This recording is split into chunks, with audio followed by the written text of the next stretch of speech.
Hi, Jill. Hey, Jill. So we're going to talk about stories today and empowered stories, stories that were offered by culture and society and experts. And are we utilizing to our own benefit for our own self-love and I want to say evolution, an empowered story? Are we giving ourselves our own agency? Are we using that agency to think for ourselves, think critically, assess a challenge and an opportunity independently of others? And are we willing to be brave sometimes when we make choices that we know can create flack among loved ones or among even strangers if they knew the choices we've made? I love that. I like this topic a lot. And I know we're going to get a little personal on it, which I'll let you tee up in a little bit. But just when we're talking about stories, we are talking about a brain function. The brain takes this world, tries to make sense of it, even the things, by the way, that don't make sense. That doesn't stop the brain from trying to give it meaning, give it purpose, and give us with these stories an attachment to something tangible. And those stories from a brain perspective tend to recycle different forms but have the same basis, and those stories tend to form a shell of an identity for us. And this podcast is going to be eyeballing that structure and that understanding that if the brain is making meaning, that's not actually a problem for us, and we can turn it into our greatest strength by making those, as you said, making those stories or keeping those stories or weeding out those stories in a way that helps us to be our best selves and continually enhancing, evolving, right? Just whatever you want to say, it just keeping us in that empowered trajectory. That's what the story can do. Very good. As people know that if they've been following this podcast, I can go really, really deep and really long in conversations. So I want to admit that Jill and I could probably have this conversation over 3 hours and still be coming up with the material. There's a lot of angles to this, but we have a goal of keeping this episode in 45 minutes or less. So I will try and be very succinct. So the application of this idea of stories that we're choosing to use today is weight loss and some of the new approved weight loss measures like Wegovy. Wegovy is a semaglutide. It's been approved for weight loss. It's not in the type 2 or diabetic category of drugs. Wegovy is the brand name for the weight loss approved drug approved by, in the US, the FDA. It is exactly the same medication as Ozempic, which is a diabetic drug. And for people that have blood glucose challenges and dysregulation in their lives. Okay. So some have been following this, some have never heard of this. Wherever you are, I'm just giving you a hug because this is a fascinating story. A very common weight loss franchise, Weight Watchers, actually approved they are going to use Wegovy in their practice now.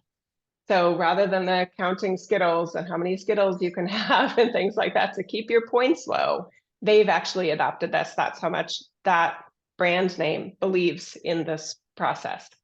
So I started noticing and hearing rumblings about this in different news outlets, probably about February of 2022. And I started to get really curious. And as Wegovy was approved, I was like, oh, okay, this could be a game changer. I got so excited about it that I called our stock financial managers and I said, I want you to buy these companies. Because when I looked at it, and I was on Reddit and checking in with some of the users of both Ozempic and Wegovy, and there's other brand names too. There's Ribelsis, And there's other ones. And I'm not savvy in all of that, but I was like, I want you to buy this much of this stock and this much of this stock, because to me, this is huge. As different people in the public eye were sharing it, either on podcast forums, and saying how much weight they'd lost. And there's one woman, her name is Megan, and she's an interior designer, and she's on Jeff Lewis Live, and Jeff Lewis, his new home design show on Amazon Prime. I've been watching Jeff Lewis since the beginning. I love Jeff Lewis. Yeah. I love him interior too. design. So Megan was sharing that she's lost. I mean, I don't know what size she is, but occasionally she'll give updates because Jeff Lewis is watching it, because he likes to try to look his best. And weight is an issue as we age. I'm almost exactly the same age as Jeff. I think Megan is close in age too. We're in our early 50s. So I can relate to that part of, the methods I used to use in my 30s or my 40s, if I got a little bit bigger than I like to be, aren't working anymore. And then I hit menopause at the early age of normal at 45. So I'm postmenopausal. And it's like, oh my God, yes, I can do keto, but it is that there's no room for error. I can't have any sugar. I have to monitor my carbs, and I'm truly a carb addict. And I can't imagine asking like a heroin user or something like that. You just need to use your willpower and just not consume what your body is saying. If I don't have this, I'm going to die. And I will hijack you to get what I want, right? It is sugar, and carbs are sugar is an addiction. So I respect that part of my cravings. I'm not an overeater. That's not my challenge. Anyway, to get to the long and short of it, I was like, I totally want to try this. I read up on the risks. I looked at the clinical trials and things, and I was like, okay, I understand that risk. I understand that risk. I have a sense that my doctors are conventional and quite old school, and they're not going to go for this. And I think I barely met the body mass index requirement for Wegovy, but I just felt like they were going to go, well, you've lost weight before, Jill. All you have to do is this, this, and this. So no, I'm not prescribing you a magic pill, you silly goose, So I was like, well, my husband and I are going to Mexico in December. I did my homework. You can get Rybelsus, and they don't have Wegovy yet, but again, it's the same drug. You can get Rybelsus and Ozempic in Mexico without a prescription at a pharmacy. I went to the Costco because I wanted the brand name. I didn't want the risk of a knockoff at some neighborhood pharmacy that you see all over Mexico. So took an Uber to Costco. I had the concierge at my hotel call first, and I got like a 5-month supply of what they had. And I kind of had to, okay, you don't have the 14, so I'll have to kind of, do 2 7s, and, I was doing all my homework. And first 2 months, I didn't lose anything. By the 3rd month, when you're at the prescribing dose, because you work up to it or your body really has a hard time with it, I've lost 13 pounds since February 20th, and it's March 27th. So it is amazing. And I understand I'm going to get shit for it from some people. I'm not asking you to approve my decision, but when I'm on Reddit, Jill, there is so much sad situations of people that are very, very obese. They're losing, it doesn't work for everybody, right? But there was a woman that lost 80 pounds, and she went in to hug her husband, and he was like, it's like, I can't give you credit because you're cheating. Yeah. So and this she is was where heartbroken. She was heartbroken. Go ahead. I think this is where the kind of where the stories come in. Mm-hmm. Okay. There has been, for as long as I can remember, whenever people are talking about weight loss, there's always been, there's not going to be a magic pill. And now there is a pill or a shot or whatever it is that people can get, which when people think about weight loss, part of the story that they tell themselves, if the story is there's no magic pill, is it's almost defeat before you begin. And that becomes the story, whether it takes too long and you're the type of person that doesn't have that stick-to-itiveness. I am a good on the uptake, bad on the follow through. I'll try anything for 2 weeks. But even if I get results, I tend to fall off the wagon in whatever I'm doing. And there's so much stigma around that. There is not everybody has discipline. And I don't want to say discipline isn't even the right word, but life to me is about what changes. Life to me is about excitement. Putting myself on a regimen that is so reductive and so repetitive, to me, is the antithesis of living. And this morning I was thinking, the only thing repetitive about my life right now is that I like to wake up and have a coffee and a croissant, some kind of pastry in the morning. And I've just decided that I'm going to do that. And I'm not going to fight myself on it. I'm not going to be in resistance to it. I'm not going to have a conversation about it later. I've chosen that, and that's what I do. And it makes me super happy. But I do feel that the stories that we have around our bodies and around weight loss, many of them are cultural. A lot of them come with our families. Some come from bullying in school. Like, we have absorbed an incredible amount of, what do you call them? Limiting, demeaning, and it's so disenfranchising stories that are a big part of the weight loss problem. Big part. We have to get our mind in the space, not of you have to deny yourself, and that's just more of the bad stories. Yeah. So we have to, like you did, kind of pivot.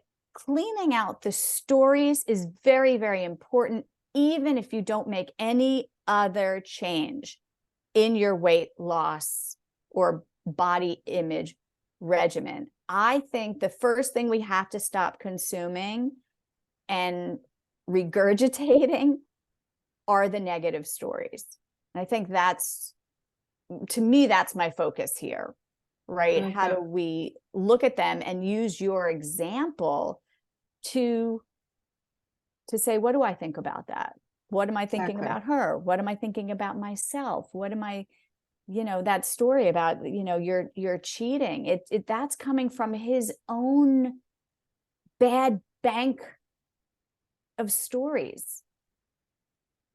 Yeah. It's so interesting. It is fascinating. And in this Reddit thread, I mean, I felt so bad for the partner because you could tell she was so excited and she wanted to share, I want to say, the benefits of her feeling like she was making progress and feeling healthier. Can you guys imagine 80 pounds? Can you imagine picking up an 80-pound weight and walking around all day with that? She set those down. And that would feel amazing, right? So for me, given how much I have supported people that are at different body sizes and helping them feel happy and confident and beautiful at every size, and recognizing that a lot of my audience is perimenopausal or postmenopausal, so really supporting them in the psychological shift that can have on us, that our bodies don't work the way it used to. It's hard to feel even keel. It's like another round of teenage hormones. It's terrifying in a lot of ways. We feel unpredictable, and that's not fun. So I hope that I'm approaching sharing this in a very holistic sort of way. I am the type of person that there's probably nothing that anyone could say that I haven't thought of. So it's not, well, what about this? What about that? You haven't thought of that. I actually have, right? I've heard of all the complaints. I've read about I've seen all the complaints that people have made. Dr. Drew, whom I was on his show in 2022, and he was on Heather McDonald's show recently, and I didn't hear that section yet, but they did call it cheating. And I'm just like, but you're assuming that some individuals, that calories in does equal calories out. And for some individuals, for various reasons, their metabolic system seems broken, doesn't follow those rules. There are individuals, and Gut Balance Revolution is one that I followed. I created the whole program based on that. I called Minding the Matter. That is a gastroenterologist recognizing that he had patients that they would say what they were eating during the day. He could see that their weight was not dropping. And he said he would look at them as if, you can't be telling me the truth, because if you were eating that little, you'd be losing weight. So he and his other colleagues, professional colleagues, would say the same thing. These people coming in our office saying they're only eating this and they're still gaining weight or not losing weight. I know they're lying. Can you imagine what that feels like to an individual that is trying to do the right thing? They're trying to not overeat, and some of them are starving themselves, which is another reason your metabolism can get broken. Anyway, what he realized over time is, what if they're telling us the truth? What if they are really eating that? What if they're sacrificing that much and it's not leading to the formulaic calories in, calories out formula of now you should be losing weight? What if they're actually telling the truth and they're sacrificing that much and they're still suffering in these various ways? Because Exactly. it isn't just about the weight loss. It is about the blood, the insulin levels. It is about insulin resistance. It's so many things. It's way more It's also complicated. the mind, right? It's totally, yes. So the downward spiral of being on the quote unquote restricted yet what would you call it, condoned path, right? We talk about this blaming, shaming, cheating.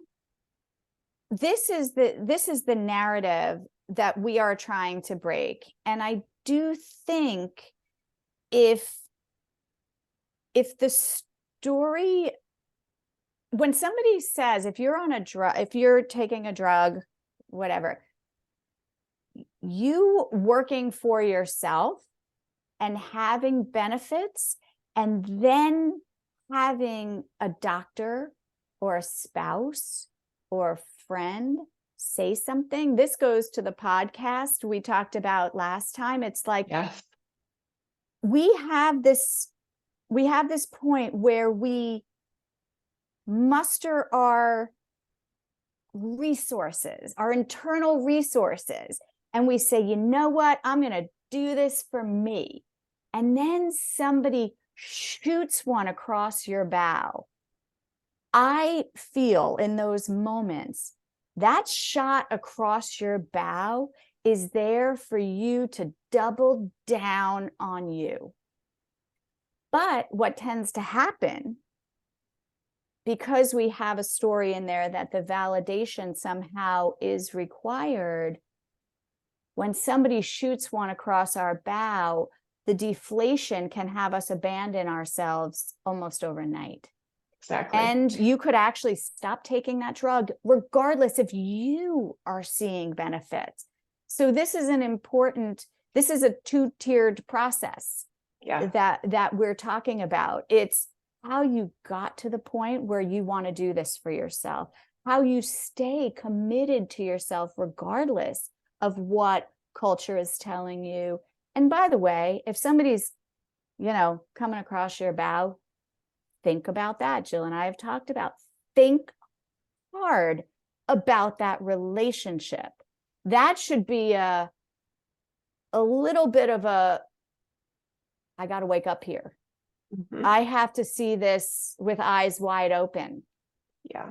All right. Because that relationship itself could be an issue. As to, I just read something, it was the 600-pound life. I had no idea how this came across my website literally this morning, but it basically was a follow-up on somebody who had been working with the doctor. I don't know who he was, a really interesting dude, by the way, but on my 600-pound life. And the wife was overfeeding this guy. She just was like, I need things to, I don't know, stay exactly the way they are. But the doctor couldn't work with the 600-pound person because the wife was sabotaging the whole thing. So there is an important element of, like, when people are telling you they're blaming you, they're shaming you, you're cheating, I see that as sabotage.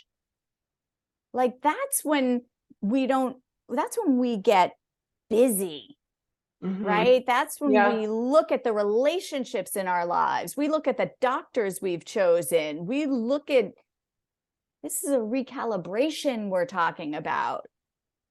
Yes. Huge. And I think a really fun practical example, because I didn't get to this part, Megan on Jeff Lewis Live, he said something like, "So are you the same size you were like in high school?" And I think she is in her 50s. And she said, "No, I've never been this thin, Jeff."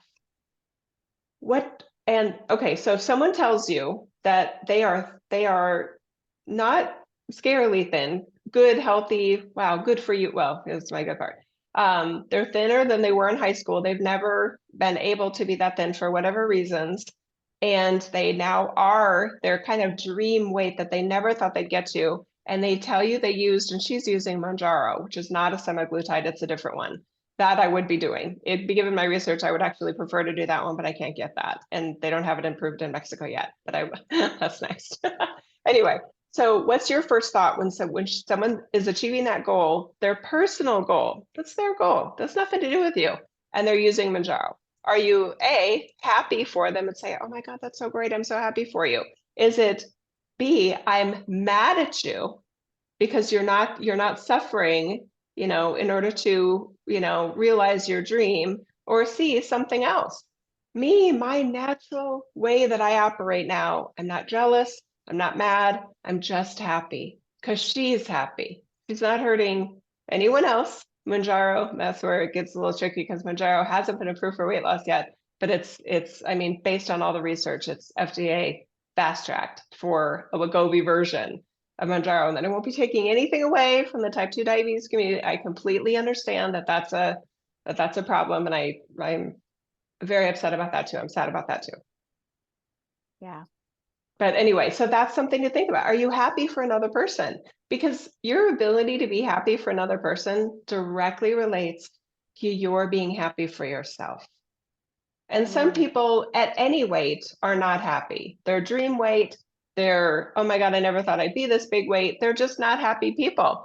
Some people have the ability to be happy at every weight, at every pant size. You know what I mean? And that's just a different type of person.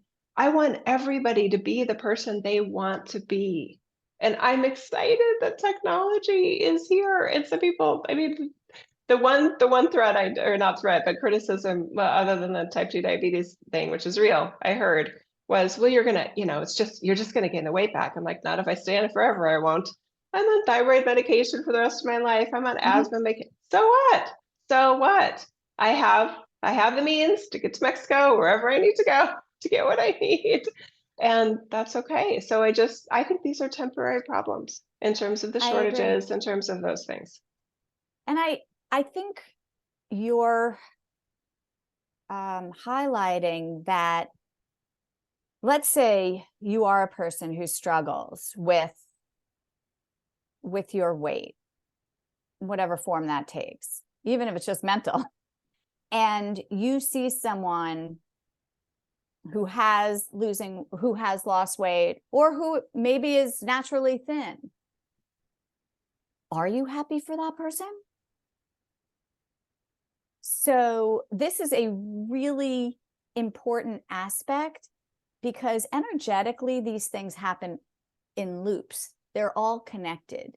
And as Jill said, you can't be happy for someone else and not yourself, and vice versa.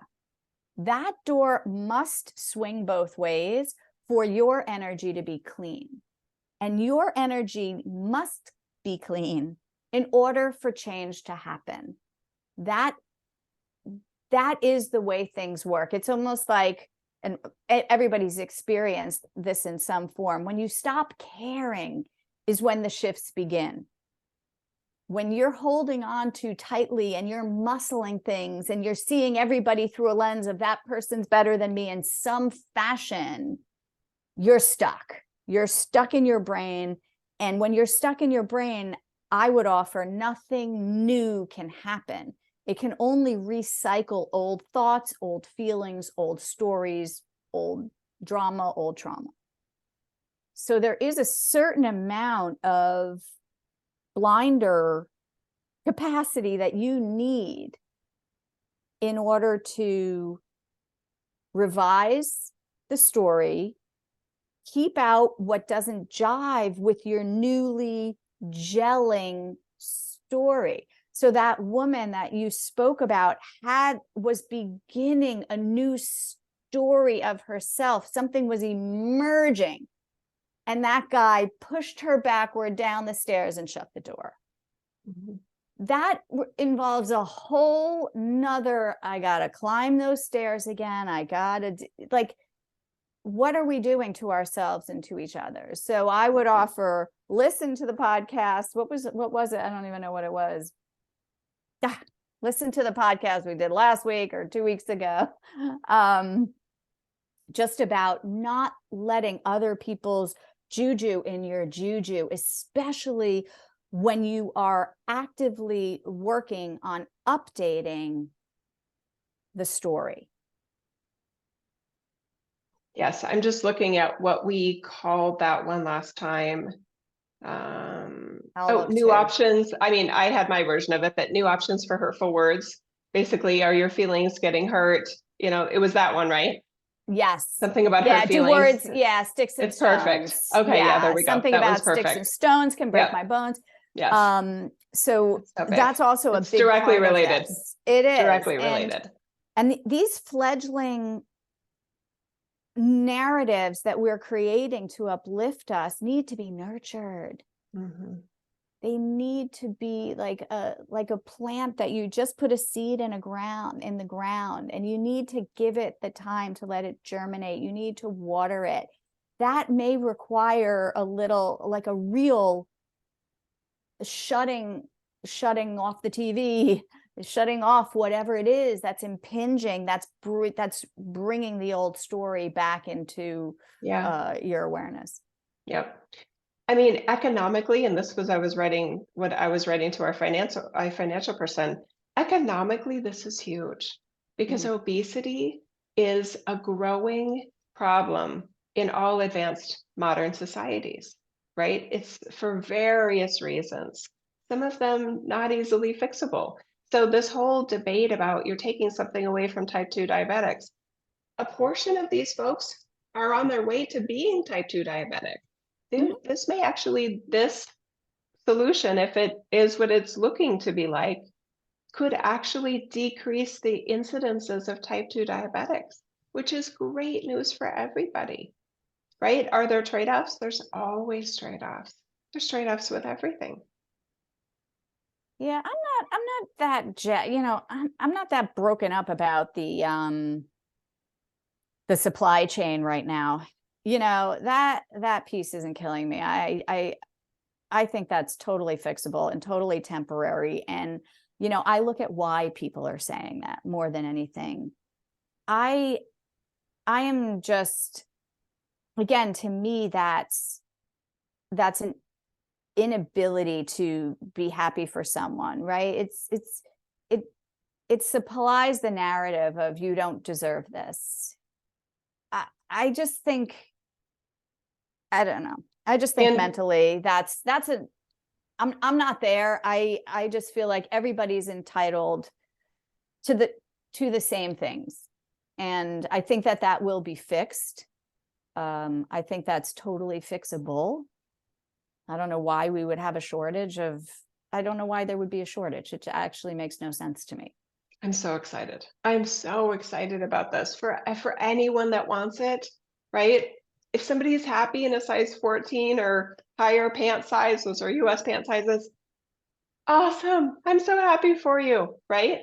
If you've ever been a size 6 or a size 8 and you loved yourself even more that way, we are not our pant size, we're not our dress size, we're not the number on our whatever. And sometimes we can go like, oh, but that is my favorite me. I do like it when I feel that way. And it may not even have anything to do with what it looks like. It's just that, oh, and I can feel I feel my bones underneath the muscle and, the other. It's not just, rolls or whatever, right?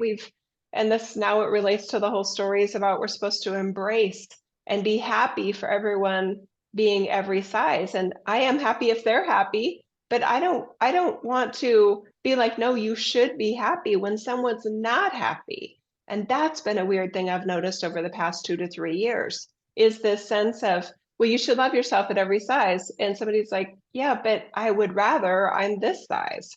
So it feels like there's this huge amount of inauthenticity that has been pushed on people that are a size that they don't want to be, that there's shame in them admitting, I actually am trying to get down to this other number here because that was healthier for me, or I liked myself better there. Some people were getting shamed for that. This is I so agree. bizarre. But look, it's the same thing with what do you call it? Plastic surgery, right? Gastric bypass. And look, to this, I would say, if you've been in a heavy situation, always chasing another version of you for the majority of your life, that story is not going to go away with this drug. It will manifest itself in some other way, right? Our brains have a way of like shifting gears, and we think the only problem we have is this weight issue, and everything else is fine. If we don't actively get that story out, it will jump tracks, and it will show up some other way. I have no idea how, but it doesn't allow you to ignore it. You have to update it. And then it makes sense, right? You're going for an updated physicality. Why would you keep the old mental programming? They don't automatically shift with one another. So this is what we're espousing, at least what I'm espousing, is an active watching of the brain through the process, and making sure that you're just not squeezing a balloon and having the air pop out somewhere else. So there's a two-step process. I like that. And I just thought of a self-reflective question that could be really helpful for somebody to identify whether they're in that situation of they're just moving around a problem. If you were the type of person that you've identified a challenge or a problem, and you're thinking a lot of your life will be fixed by fixing that problem. For example, if somebody didn't like their nose and they're like, I'm just trying to get a nose job, and then I'll have a happy relationship, and then I'll be the mom I want to be, and then my finances will take care of themselves. Okay, you're definitely in a self-delusionary category, and I want you to get help for that, right? If you're the type of person that, okay, I recognize, this I'm trying to fix this, but nothing else may change. I may like myself more in the mirror, which is what I'm really going for. Then, I mean, personally, I'm like, if it makes you happy and you have the means to do that, those are expensive surgeries, then go for it. I just want everyone to be happy. Happy people are happy people with themselves and with everyone else. And I love that. I think, I think the issue from a brain perspective is that when things go wrong in our lives, the brain tries to make sense of why something went wrong. And this could start at a very early age. So if you were, told when you were younger that you were heavy, and they did all these shaming things in my kids' school. They would bring everybody to gym and, put their body mass on the wall. I mean, it was just a freaking nightmare. So if these things started young, then if people started not being nice to you, or you didn't get the part in the play that you wanted, or you, who knows, weren't asked to the prom by somebody, the brain might have used the weight as a catch-all bucket for everything that's gone wrong in your life. That is a very well reinforced story. So now, even after you take the pill or you take the shot, things are going to go wrong in your life. That's still going to happen. But your excuse will be gone. Your excuse. Okay.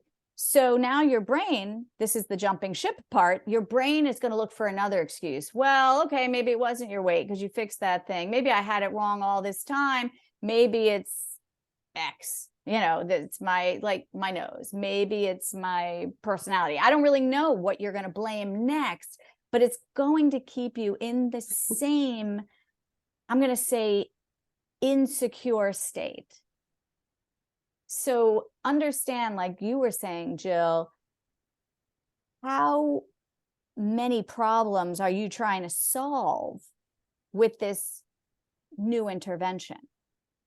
And what type of, and I like the word delusion, and I don't I wouldn't shy away from that. You yourself say, what delusion am I under right now? I think it's a really good question. Spell is another word that would work. What spell am I under? Yes. And then to give yourself the space that things go wrong. Don't take it personally. You don't need a reason. You are not a project for continual upgrade so that you can fit into some form of society where things don't go wrong. That's the delusion. Things go wrong all the time, no matter what your pant size, no matter how much you like yourself or not like yourself. The difference might be that the more you like yourself, the more allowance you have for things to go wrong, rather than trying to live a life where things don't go wrong. Beautiful. Yeah. Beautiful. So there's work to be done here. Yeah. And for people that have criticisms like, well, I don't want somebody that eats donuts all day to be a size 6. That's not fair. They're going to have other problems. If they're really eating in, really, really unhealthy foods, that's going to catch up sadly with somebody in some other ways. But And I don't even want to go that's just there. sad. Yeah, that's just sad. Yeah. But wait, I don't even want to go there, because that rationalization, right, is a way of me making myself feel better at the demise or expense of someone else. Energetically, I want to take that out of my field. I want to be happy for the person who's eating 6 donuts and is a size 6. I want to be like, look at that mother go. Right? I want to make sure that my energy is supporting everybody in their individuality. Because it's like you said before, if you can't support someone else in their happiness, you cannot support yourself. You will be at odds with everything you see. There will be a comparison component that will sink you, that Yes. will weigh you down. Comparison is the death knell of personal happiness, because there's always somebody to compare to who's doing better, and there's always somebody to compare to who's doing worse, and your brain takes those out at the most inopportune time, shuffles them around. It's like a shell game of you teetering up and down based on those upward and downward comparisons. Yeah. It's not the way to go. Yeah. I'll repeat what came through earlier, that if you're unhappy, you're unhappy, and that's independent of your pant size. If you're happy at every size, if you know how to make yourself happy, if you've experimented enough to realize, okay, I'm happy when I'm this, I'm happy when I'm that, as a constitution of energy, not a number on your clothing, that's a good sign, right? Yes. And if somebody is unhappy at a certain, weight or size, they're probably not going to all of a sudden be happy. They'll just be unhappy at a smaller version of themselves. Initially, there's a little honeymoon period there where the commitment to the self to do something new sparks the creative spirit that you are, and that will give you a high, but that will probably not be self-sustaining unless you back it up with the updated software, hardware, that brainware that you and I are talking about. And look, I think even if you can say, I'm an unhappy person, and I'm an unhappy person, and I'm a size 20, you know what? I want to be an unhappy person at size 6. That's consistent. Go for it.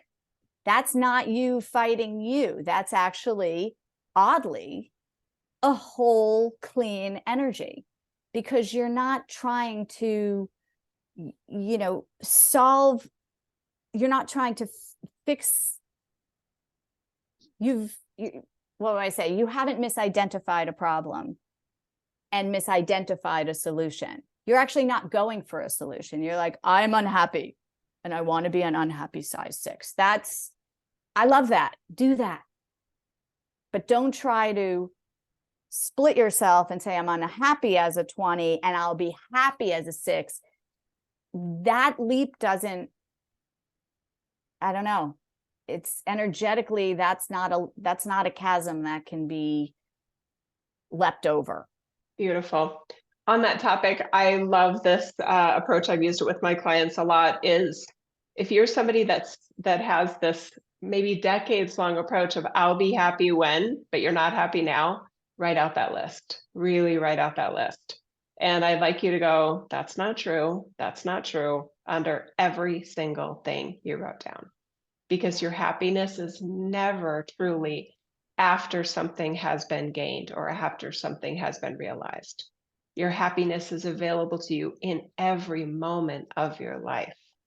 Yes. And without that, you're depriving yourself of a huge sense of meaning and purpose and joyfulness that's always available to us, not based on achievement, not based on idealism, but based on grace and Yeah. allowing for it. It's not about deserving it. And that's a hard one. That's a hard one for a lot of people with different storylines slash different beliefs and the way their brain operates of, no, we don't have the right to be happy. We're not good in this yet. We're not perfect in that yet. We're totally a mess in this area. And that is so common and so tragic, because all of those brain loops can be completely rewritten through curiosity and experimentation. And that's why I'm glad we brought up this topic, because there is a lot of cultural do not enter signs on these, I like your word, interventions. And if it's working for someone and they're willing to do the trade-offs and the cost benefit, the risk analysis of, yes, for me, this is worth it. Yes, I understand this downside. I'll address that. I'm going to, I'm still curious. That doesn't make me stop being curious. And it actually works for them, perhaps their whole life. Oh my God, Yeah. I think it's a win. I think it's a win too. The commitment to the self cannot be overstated. Yeah. And it really does. You have to take that out regardless of who's in your orbit. I am committed to me. Yeah. Period, end, full stop. I call it causeless joy, right? The brain tries to make attributions. When you're joyful, you're like, oh, I'm so happy. And then the brain says, well, we better figure out why, because we need to bottle it and we need to make sure we get more of it. It doesn't like to just sit in the joy. It likes to understand where it came from. And so the brain will always make an external attribution. It has you looking around and saying, you like this vacation spot, you like this person, relationship. But what that does is, when those things aren't there, where's your joy?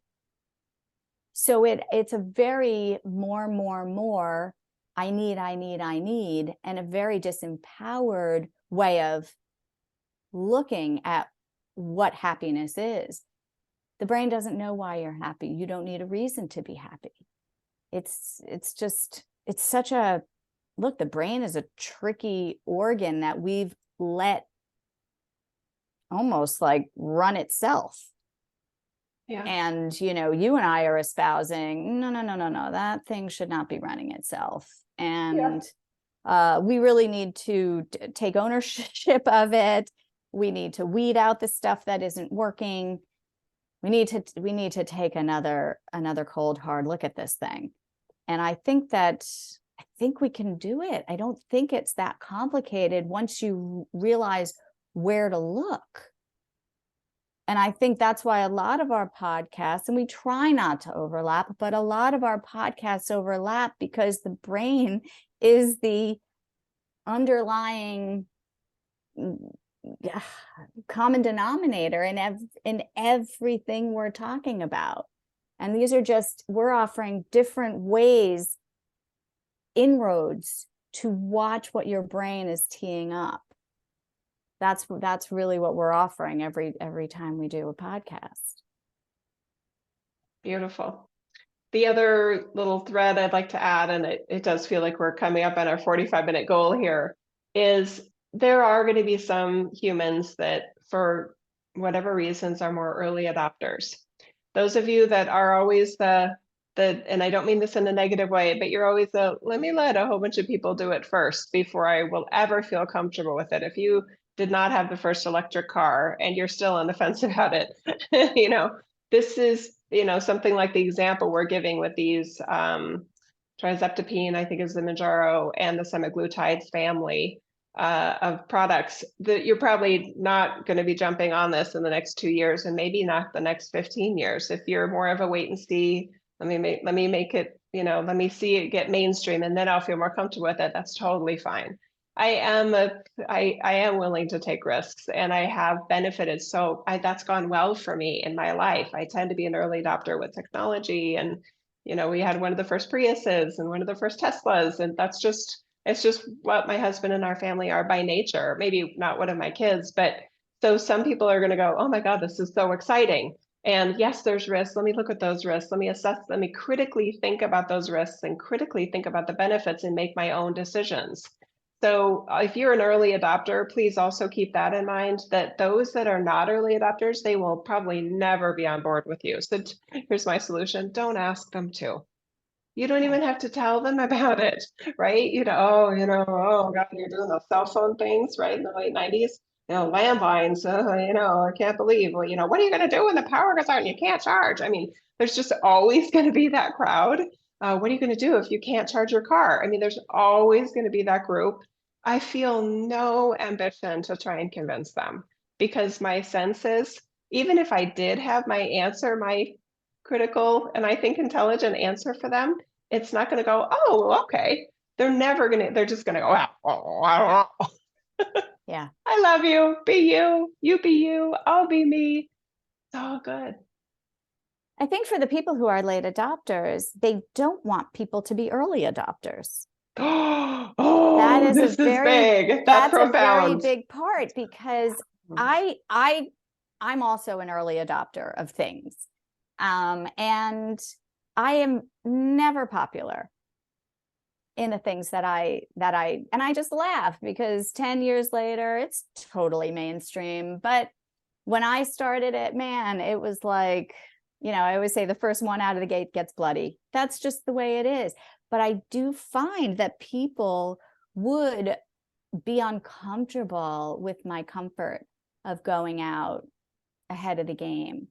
And I just look at it as, I just, to the point where they would try and shit on my parade. So a lot of times, number one, to your point, I stopped talking to people. I stopped telling people certain things that I was doing, because I realized that at that time, their juju did affect my juju. But now I'm at a point where I can say, like, I don't want your juju in my juju. That's you. I'm not you.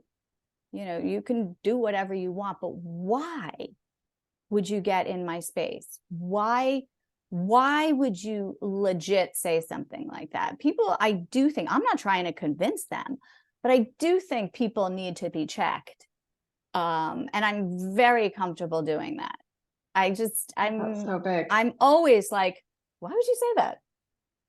And it does take, it does, it's not even rude. I'm just like, why would you say that? Like, what is the whole benefit of that? Right. It's just very bothering you. Yeah. It's just very curious to me. And when people, they do get flustered, they're like, well, they really don't have an answer, because it's so programmed in them to be rejecting of new ideas, new things. I'm curious. I'm entrepreneurial. I am the jack of all trades, master at none. I will try everything, follow through with nothing. Like, I love my unscripted, unstructured life. And people Curiosity. are like, you started that yesterday and you didn't follow through, and now you're on to this next thing. I'm like, why do you care? I'm sampling life. You're running on the same track, going backwards and forwards. That's you. This is me. Pretending they have to finish everything they start, which we've done another episode on that, which I just think is so sad. If you started something great and you want to finish it, that's awesome. But if you started something and you realize, oh, this isn't what I thought it was going to be, and you still feel like you have to finish it, I just think that's sad. But I'm still just reveling in your whole epiphanies. I love this. That some late adopters, they don't want early adopters to adopt early, which is so counterintuitive and paradoxical, because without an early adopter, there is no late adopter. They should be thanking us, damn it. Yeah.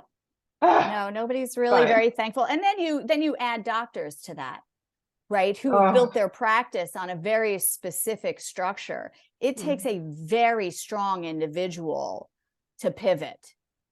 It Yeah. really, really does. And if Sad your that you're saying this. doctor can't pivot with you, that's fine. Don't expect him to, but don't make his or her uh, inability to pivot the, what would I call it? The expertise that you want to follow. The beauty about the medical establishment is that there are a lot of different medical science is not, what would I say? There are a lot of different studies that say a lot of different things. It is not definitive on any level. And I do respect how powerful the mind is as a healing element. And I've said this to some people in the pharmaceutical field. I'm like, when you do your studies, just do me a favor. Just put on the study somewhere, do you believe you can heal? Do you believe in this case that you can lose weight? There's something about the beliefs that, that activate, that potentiate, that's the word, that potentiates the path that starts to put your energy mixed with other energy behind, which catapults this into the next level. People don't give enough attention to the beliefs going in. And maybe maybe this is kind of queuing up another thing I wanted to talk about on a different podcast, which is the coping, chronic, and remission as being the healing standards of our society. So it's a big deal when you think of those as belief systems, and maybe we'll talk about that next week. But I just feel like, get you behind you, get your beliefs and your stories cleaned out. Don't have an identity in there that is fixed as the overweight person, and the stories that everything that ever went wrong in your life was because you were overweight. The belief doesn't make it true, but it will be true for you. Beautiful. And for anyone that's afraid of being hopeful, I mean, please feel the love from Jill and I. Yes, That's, that deserves a lot of love. it does. It does. And I will just to finish, we're always taking risks. Don't think that you're not. So don't put anything out of your purview because of risk. You're always doing that. Every day you're weighing the risks of what you eat, what you breathe, we're not getting out of here alive. Right? So let's make the time we have here the priority, not the time we're trying to extend, the priority, the quality. Let's go for quality. Beautiful. Beautiful. Like I said, Right. there's an hour longer of ideas I I can know. share. Okay, I'll shut up. And We're done. you know that, but I'm like, okay, We're this done.